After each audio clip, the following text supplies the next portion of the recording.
Halo adik-adik mahasiswa baru, salam bela negara. Saya Jube Levianto, Brigadir Jenderal TNI, Direktur Bela Negara, Direktorat Jenderal Potensi Pertahanan, Kementerian Pertahanan Republik Indonesia.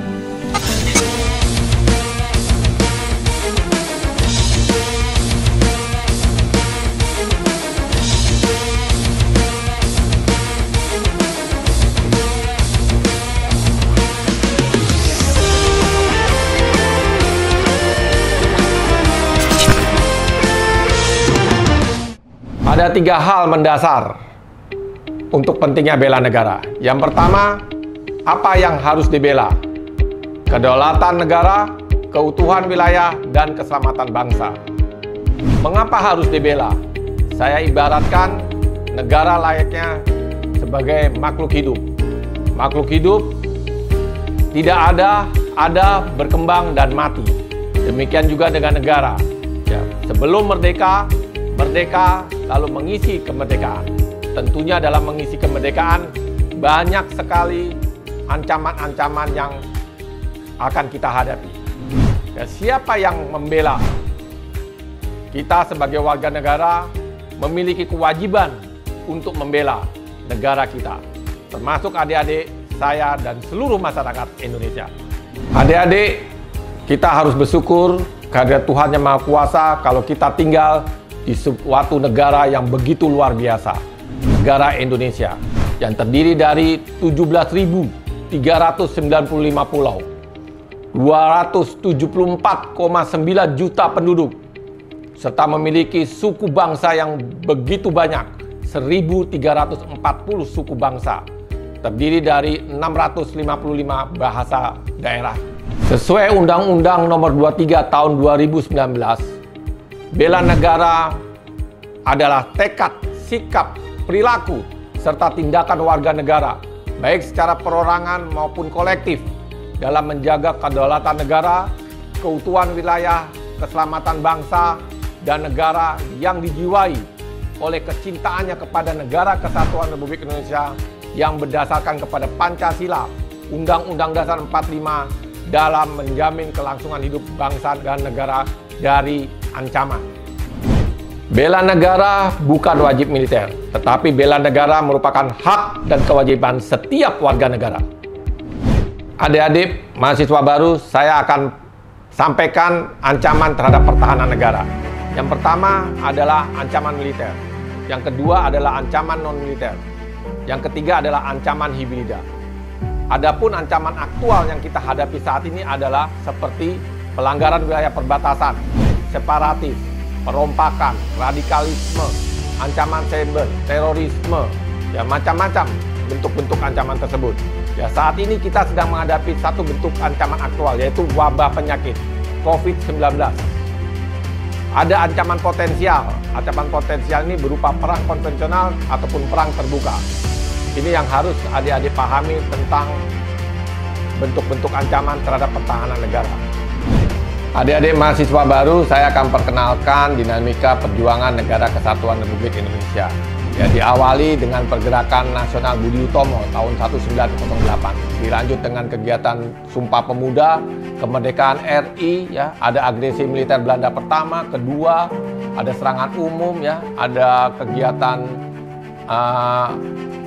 konferensi meja bundar, ya, pengakuan Belanda terhadap kemerdekaan Indonesia. Ya, ada ancaman G30 SPKI, ada Timur-Timur lepas, ancaman kedaerahan, Sampit, ya, lepasnya Sipadan Ligitan, semuanya bentuk-bentuk ancaman yang ada di Negara Kesatuan Republik Indonesia. Adik-adik sekalian, kita sekarang sedang menghadapi ancaman non-militer, yaitu ancaman kesehatan, yang kita kenal dengan COVID-19. Tahun 2045, ancamannya adik-adik yang tahu.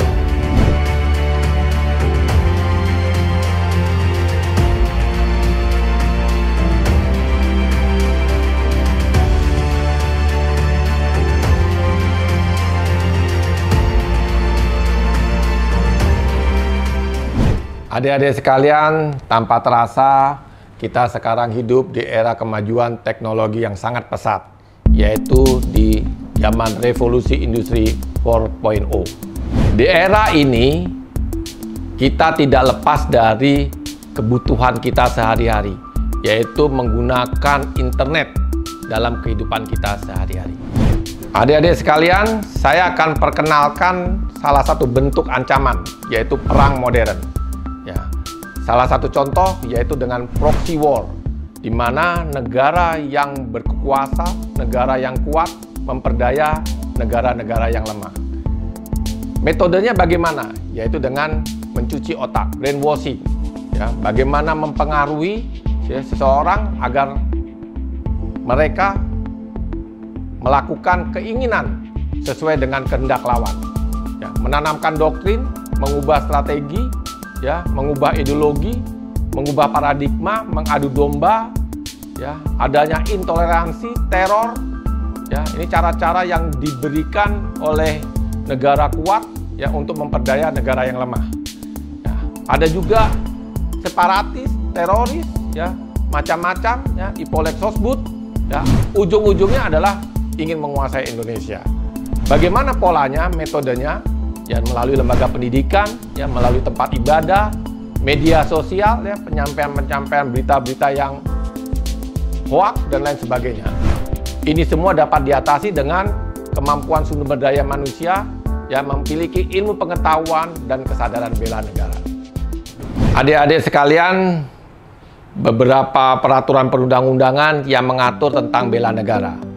Ya, diawali dengan Undang-Undang Dasar 1945, Pasal 27 dan Pasal 30. Ada Undang-Undang Nomor 39 Tahun 1999 tentang hak asasi manusia. Ada Undang-Undang Nomor 3 Tahun 2002 tentang pertahanan negara. Dan yang terakhir yang baru terbit di tahun 2019 yaitu Undang-Undang Nomor 23 tentang pengelolaan sumber daya nasional untuk pertahanan negara. Di bab 2-nya ada bela negara. Keikutsertaan warga negara dalam usaha bela negara dapat dilaksanakan melalui 1. Pendidikan kewarganegaraan, melalui pembinaan kesadaran bela negara dengan cara 5 nilai dasar bela negara. Yang pertama adalah cinta tanah air, yang kedua adalah sadar berbangsa dan bernegara, yang ketiga adalah setia kepada Pancasila, yang keempat adalah rela berkorban, dan yang kelima adalah melalui kemampuan awal bela negara. Untuk lingkup pendidikan saat sekarang ini kita sedang laksanakan. Yang kedua adalah pelatihan dasar kemiliteran secara wajib bagi calon komponen cadangan yang telah memenuhi syarat. Ini sifatnya juga sukarela. Yang ketiga adalah pengabdian sebagai Tentara Nasional Indonesia secara sukarela dan wajib. Contohnya seperti saya. Ya, yang keempat adalah pengabdian sesuai dengan profesi. Adik-adik sekalian, kesadaran bela negara merupakan landasan dalam doktrin sistem pertahanan keamanan rakyat semesta, di mana telah disebutkan bahwa di dalam Undang-Undang Nomor 3 Tahun 2002 untuk dapat mengatasi ancaman militer menempatkan TNI sebagai komponen utama, ya, didukung oleh komponen cadangan dan komponen pendukung. Dalam mengatasi ancaman non-militer menempatkan kementerian di luar bidang pertahanan sebagai unsur utama, ya, didukung oleh komponen bangsa lainnya. Ya, ini untuk dapat mengatasi ancaman militer dan ancaman non-militer. Dan untuk dapat melaksanakan ini semua didasari oleh kesadaran bela negara. 5 nilai dasar yang telah diatur dalam Undang-Undang Nomor 23 Tahun 2019. Yang pertama adalah cinta tanah air. Bagaimana implementasi cinta tanah air? Yaitu paham tentang sejarah, ya, kenali tentang tanah air kita, menjaga wilayah. Itu salah satu wujud daripada cinta tanah air. Yang kedua, sadar berbangsa dan bernegara. Bagaimana sikap dan perilaku kita memiliki kepribadian dan jati diri bangsa yang menjaga persatuan, kesatuan, ya, dalam keberaneka-ragaman kita, ya, agama, bahasa, ya, toleransi, ya, hidup bergotong royong, taat hukum, ya, itu adalah semua aspek-aspek kehidupan dalam sadar berbangsa dan bernegara. Yang ketiga adalah setia kepada Pancasila sebagai ideologi negara. Kita paham benar, ya, adik-adik harus juga tahu bahwa ideologi kita adalah ideologi Pancasila. Yang keempat adalah rela berkorban bagi bangsa dan negara. Ya, implementasinya adalah bagaimana kita sebagai warga negara ya rela berkorban, membantu sesama kita. Yang kelima adalah memiliki kemampuan awal bela negara. Ya, kesiapan kesanggupan warga negara ya dalam dapat untuk berprestasi. Adik-adik sebagai mahasiswa baru ya berprestasilah adik-adik dapat mengumandangkan lagu Indonesia Raya di luar negeri. Ini salah satu contoh meme bela negara. Pahlawan dulu berjuang dengan bambu runcing.